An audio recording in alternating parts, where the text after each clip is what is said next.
Saya sedang meneliti apakah beliau ini sesuai dengan hadis-hadis Rasulullah. Beberapa hal sudah sesuai dengan hadis Rasulullah SAW. Ya, namanya Muhammad, ayahnya Abdul Karim bukan Abdullah ya. Muhammad Qasim bin Abdul Karim. Dia lahir di Pakistan. Dan beliau ini profilnya Muhammad Qasim bin Abdul Karim, namanya Muhammad Qasim, lahir di Lahore, Pakistan, tanggal 5 Juli 1976. Berarti satu usia dengan saya, 45 tahun. Agamanya Islam, anak dari Abdul Karim, asal suku ayahnya kebangsaan suku Quraisy, keturunan Rasulullah, pekerjaan belum diketahui. Ya, Muhammad Qasim adalah tokoh media sosial yang menyebarkan mimpi pada tahun 2014. Pada tahun 2015 adalah awal pertama menyebarkan mimpi secara terbuka di publik. Muhammad Qasim mengaku bahwa dia tidak mengikuti kelompok atau organisasi apapun. Dia hanya orang biasa, orang Sunni biasa. Hanya saja dia berkata jujur. Muhammad Qasim mengaku telah banyak melihat dan dalam mimpi tentang Islam dan umat Islam akan bangkit lagi di seluruh dunia, di mana Muhammad Qasim mengaku telah melihat keadaan Pakistan, tentara Pakistan Perang Dunia Ketiga, Timur Tengah adalah tempat medan Perang Dunia Ketiga. Peran Pakistan adalah kebangkitan Islam, awal kebangkitan Islam dan percontohan Islam yang sesuai dengan ajaran Nabi Muhammad SAW, sekaligus berperan untuk membebaskan semua wilayah yang telah diambil alih oleh penguasa jahat. Ya, Bapak Ibu, saya dimintai pendapat oleh seseorang tentang Muhammad Qasim, Bapak Ibu. Sampai-sampai saya dimasukkan ke dalam grup kelompok ini yang mereka mengklaim Muhammad Qasim ini Imam Mahdi. Muhammad Qasim ini Imam Mahdi. Kalau Muhammad Qasim ini Imam Mahdi, berarti Imam Mahdi sudah ada, berarti Islam sebentar lagi zahir. Memang kalau melihat situasi dan kondisi sesuai dengan hadis Rasulullah, sesuai dengan tanda-tanda kemunculan Imam Mahdi akan datang. Namun saya tidak bisa mengklaim kalau beliau Imam Mahdi. Kenapa demikian? Rasulullah diakui sebagai Nabi dan Rasul setelah diutus Allah kan. Betapapun ciri-cirinya sudah ada sebelum beliau diutus Allah. Betul? Apakah langsung orang mengatakan tidak percaya pada Muhammad Nabi, kafir kamu? Padahal Rasulullah belum diutus. Nah sekarang orang ramai mengatakan Muhammad Qasim Imam Mahdi. Bahkan ustadz-ustadz yang menolaknya pun ditinggalkan, disesatkan. Subhanallah. Berhasil mereka dipecah belah. Nah tunggu nanti Allah membaiatnya di Ka'bah, di dekat Ka'bah. Nah saat itu wajib kita mengimaninya, berbaiat padanya. Boleh saat itu mengkafirkan dan memurtadkan. Maksudnya memurtadkan seseorang, maksudnya mengatakan seseorang sesat kalau tidak berbaiat pada Imam Mahdi, karena sudah jelas hadis-hadisnya. Walaupun dia sudah mimpi, tapi keseribut. Nah ini yang saya sayangkan. Sampai saya menyaksikan ya ustadz-ustadz akhir zaman kita dijelek-jelekan hanya karena tidak menerima pemahaman mereka. Ini yang saya sayangkan para sekalian. Teman-teman sekalian, ini saya sekali lagi saya sampaikan ini. Mudah-mudahan ini kabar gembira. Dan kalau Muhammad Qasim ini Imam Mahdi, demi Allah saya akan berbaiat pada beliau. Ya, seperti apa Muhammad Qasim? Merahmati Allah. Ini beberapa hal yang sudah saya catat terkait dengan Muhammad Qasim. Ini adalah orang yang bermimpi seperti mimpinya Muhammad Qasim, dan dialah membenarkan Muhammad Qasim dengan mimpi-mimpinya. Dan ini Muhammad Qasimnya penambah Allah. Ya, saya sedang meneliti apakah beliau ini sesuai dengan hadis-hadis Rasulullah. Beberapa hal sudah sesuai dengan hadis Rasulullah SAW.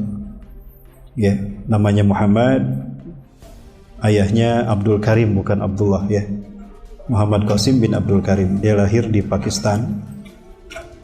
Dan beliau ini profilnya Muhammad Qasim bin Abdul Karim, namanya Muhammad Qasim, lahir di Lahore, Pakistan, tanggal 5 Juli 1976. Berarti satu usia dengan saya, 45 tahun.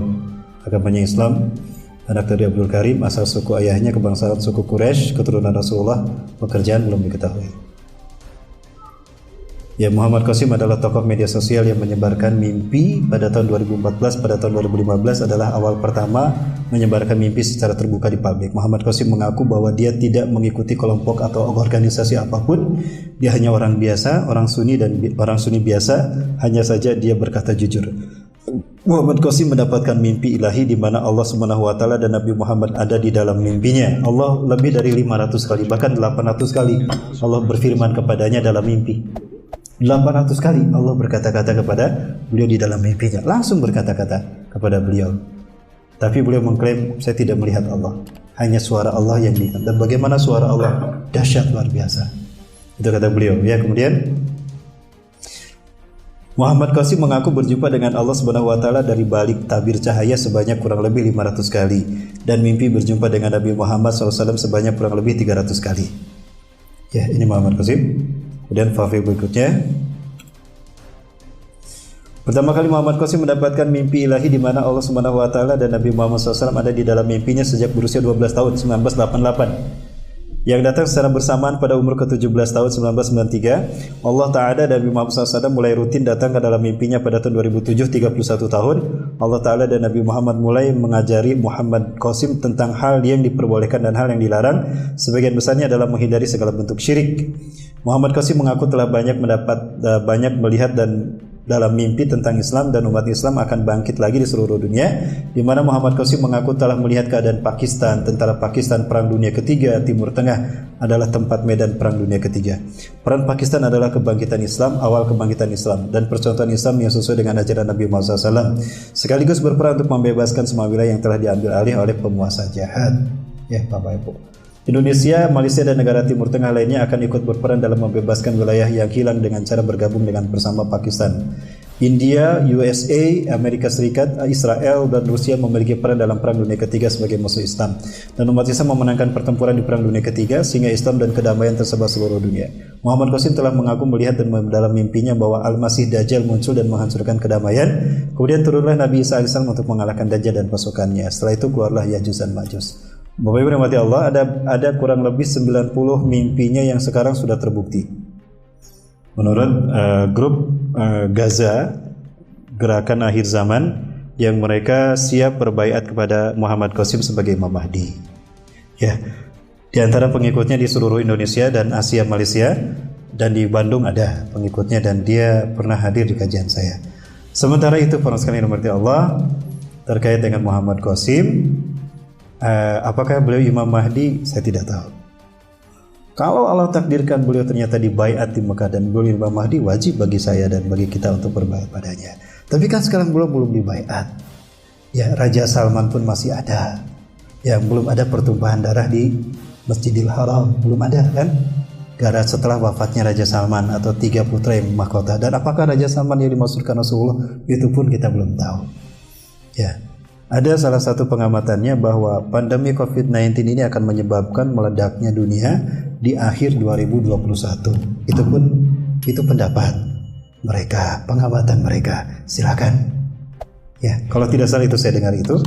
Ya, dan kita serahkan segala urusan kita kepada Allah Azza wa Jalla.